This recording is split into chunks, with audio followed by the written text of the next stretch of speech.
it's the rivalry sweep, and then you come back home, and it would be easy to kind of get on the emotional roller coaster. How do you guys kind of maintain your focus? The good thing about this team is I've never seen a team so mature they can take it day in and day out. Obviously, we went to Ole Miss. We had a great weekend against a rival. We played hard, played for a while, had some rain delays.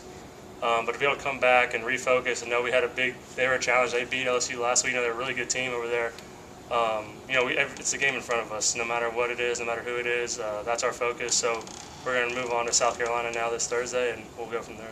Is that how this team keeps an edge on it with all the success recently and not go into any kind of complacency? Yeah, I mean, we know what it was like on the other end. Obviously, that whole last year, a lot of us went through some real struggles. So we know what it's like. We know what it's like to take games off and what happens when you do that and how just one game off turns into 3 games off, and that can really affect your season, especially now coming into the later half of the year. And every game's important from here on out. We need to stay focused and prime ourselves for postseason. You talk about that maturity thing. Does that speak to 15-0 in the midweek? That kind of 15-0 in midweek games and things? Yeah, I don't think that's ever happened since I've been here.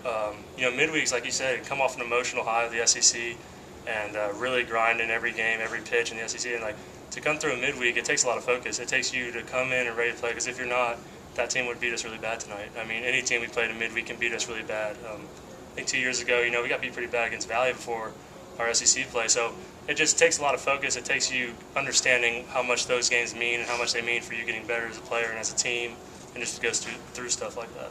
You've been pretty sharp your last couple of outings. Do you feel like you're playing your best baseball right now? I hope so. I hope the best is yet to come there, a little Rooker reference out with that. No, I hope it's still coming. I still have a lot of areas I can grow in. I'm still missing on a couple pitches I should be making. So there's always room to improve. I hope I'm not at my peak now. I'm hoping my peak comes in 2 or 3 weeks, and we can carry that over. But if not, we said year after year, our staff is really good this year. They're going to come in. Doesn't matter. Someone's going to step up, and I just hope I can continue to do my job when I'm called upon. How much last year you were ready to give it up, and now you get another year. What's this year meant to you, and what will this weekend mean to you, knowing you get another chance to go through this deal? I've come every week here now since I've been back, and hoping that this next weekend never came. I was hoping I could push it back as long as I could. The feeling of thinking it was over was hard, and having the chance to come back is something I'll never take for granted. I'll never regret it. I'm very appreciative of Coach Lemonis and this new staff giving me the opportunity to come back. They didn't have to. I was an old guy. He could have brought in his old regime and whatever, but him giving me the chance to come back, I'm eternally grateful, and I won't take a second for granted. But now, not only do you have your excellent chance of being on back in this field in 2 weeks, now you can lock up a national seed with a good weekend. I mean, do y'all keep that edge too? Yeah, I mean, we've heard the talk and everything, but like I said, we're going to focus on Thursday. Thursday is the game, and South Carolina's fighting for a chance too. They're keeping their postseason hopes alive here this weekend, so they're going to come ready to play, and we can't be looking forward to super regionals, tournament, any of that, because we have a good South Carolina team coming in, and we got to take care of them first. How much confidence do you have with the back end of the bullpen, with yourself and Colby closing some, and you still got Spencer back there as well? Yeah, I mean, there's weapons we have back there that really even haven't shown it that much. I mean, you come to postseason play, there's going to be guys that aren't on scouting reports that much, and they can really pitch. I mean, they can dominate. So it gives everybody in the bullpen, in the rotation, in the lineup, a kind of calmness that doesn't matter who we're running out there. And this year more than ever, I really truly believe that. There's guys that have experience. There's guys that are really young and really talented. Learning from those guys, and how they handle these situations. So it's exciting. It's exciting to watch for what we're going into, where you need depth, you need a lot of pitchers, you need a lot of hitters, you need everyone clicking. So I'm excited about that. Has Colby White made you a better reliever too? His emergence there. Yeah, I mean, we all push each other. Colby's a great pitcher, and he's going to be a great pitcher for a long time. He's really talented.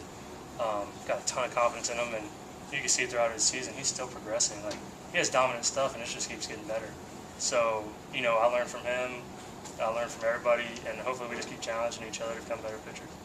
You mentioned the learning. Do you find yourself still learning from those younger guys? Absolutely. Even before 5 years in? Yeah, it's amazing because you come in, you think you're the older guy, you should be teaching them, but I mean, some of these guys are so good, so talented, and you can learn from them. They all have something that clicks for them. They're all dominant in one area or multiple areas. So I think when you try to stop learning, I think that's when you'll digress, and that's not what you want to do here.